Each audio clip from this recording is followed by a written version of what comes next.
एक शख्स की बीवी निहायत परहेजगार, नमाज रोजे की पाबंद थी। अपने शौहर से बहुत मोहब्बत रखती थी। बुरे वक्त में भी उसका भरपूर साथ देती थी और हर हाल में खुदा का शुक्र अदा करती थी। उसका ये मानना था कि मियाँ बीवी के दरमियान जुदाई हमेशा शैतान डालता है और दोनों के दिलों को दूर कर देता है, लड़ाई झगड़े का बाइस बनकर खुश होता है।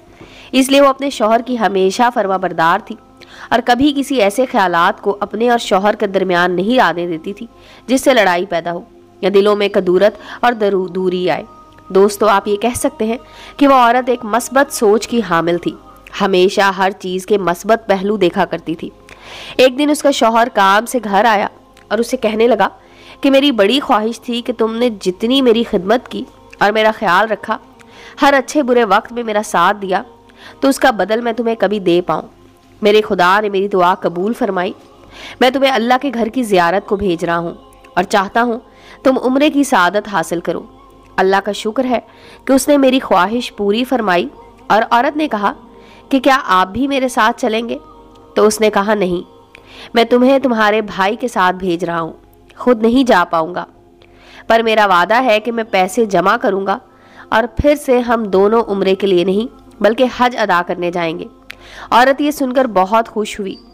उसके शौहर ने मोहब्बत से उसका हाथ थामा और हाथ पर बूसा दिया और अपने शौहर की मोहब्बत, शफकत और इस कदर ख्याल रखने पर खुश हुई और अल्लाह का दिल में शुक्र अदा किया।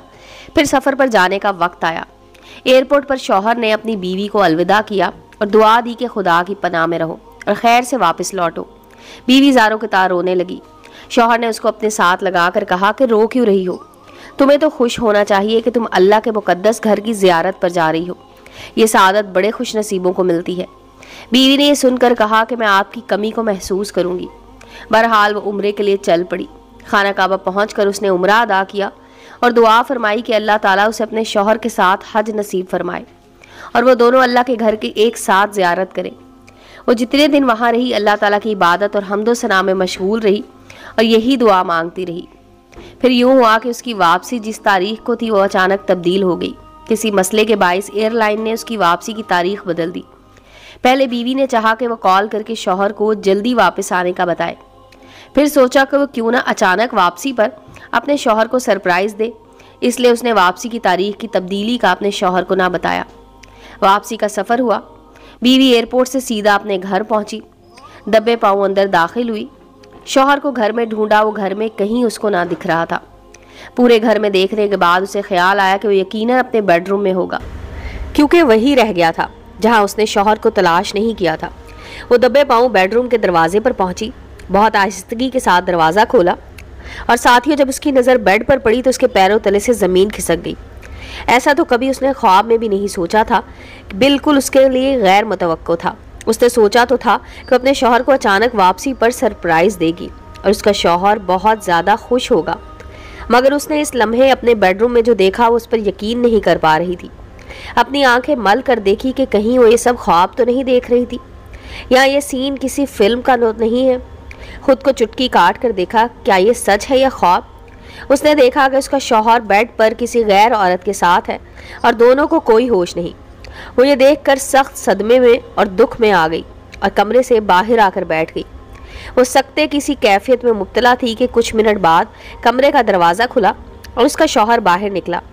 उसके साथ एक बरहना हालत में कोई गैर लड़की भी थी। जैसे ही शौहर की नज़र अपनी बीवी पर पड़ी तो वो बहुत ज़्यादा हैरान हो गया। उसने तो सोचा भी नहीं था कि उसका ऐसा घटिया रूप उसकी नेक परहेजगार बीवी देख लेगी। ये शौहर के लिए भी एक शदीद झटका था।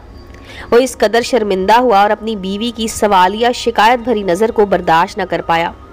ज़मीन पर गिरा और फौरन बेहोश हो गया। उसे फौरन हस्पताल पहुंचाया गया, मगर उसकी ज़िंदगी ख़त्म हो चुकी थी। अचानक बीवी को देखकर इस कदर घबराया कि उसे दिल का दौरा पड़ गया और वो मर गया। उस शख्स की बेवफाई और धोखे के बावजूद उसकी बीवी उसकी मौत पर बुरी तरह गमज़दा थी। उस नेक बख्त औरत ने अपने शौहर का पर्दा रखा और किसी को ये बात ना बताई। अपने शौहर को बेनकाब नहीं होने दिया और मुसलसल अपने शौहर के लिए दुआ करती रही कि अल्लाह ताला उसे माफ़ कर दे, तमाम गलतियों और गुनाहों पर माफ़ कर दे, और ये कि मैं अपने शौहर को माफ़ करती हूँ, या अल्लाह तू भी माफ़ फरमा और उसकी कब्र की मंजिलें आसान फरमा। उसको जब मुसलसल दुआ से भी चैन ना आया तो एक आलिम के पास गई और उनसे पूछा कि क्या वो अपने शौहर के मरने के बाद उसके गुनाहों का कोई कफारा अदा कर सकती है। दोस्तों, वो ये सब इसलिए कर रही थी कि वो अपने शौहर से बेपनाह मोहब्बत करती थी। वो जानती थी कि शैतान को मौका मिल गया और उसने उसके शौहर को गुनाहों की तरफ धकेल दिया और चाहा कि हम दोनों के दिलों में कदूरतें रखकर जुदा हो जाएं। दोस्तों, इस कहानी से हमारे आज के माशरे की बीवियों को यकीनन सबक लेना चाहिए, जो शौहरों की ज़रा सी बुराई का पर्दा भी नहीं रखती और अपने शौहरों की बुराई का ढंडोरा पीटती नजर आती हैं। अपने शौहर की बुराई हर किसी से खुलकर करना फ़ख्र महसूस करती हैं, जबकि दोस्तों मियाँ बीवी तो एक दूसरे का लिबास होते हैं, एक दूसरे की चादर होते हैं, यानी एक दूसरे के ऐबों पर पर्दा होते हैं और वही जोड़े दुनिया और आखिरत में भी सुरखरू होते हैं। हमें हमेशा याद रखना चाहिए कि हमें भी एक दिन अल्लाह की तरफ वापस जाना है। उम्मीद है दोस्तों स्टोरी अच्छी लगी होगी। चैनल को लाइक और सब्सक्राइब करें और बेल आइकॉन का बटन दबाना मत भूलें ताकि हर नए आने वाली स्टोरी का नोटिफिकेशन आपको मिल सके। मिलते हैं अगली स्टोरी के साथ।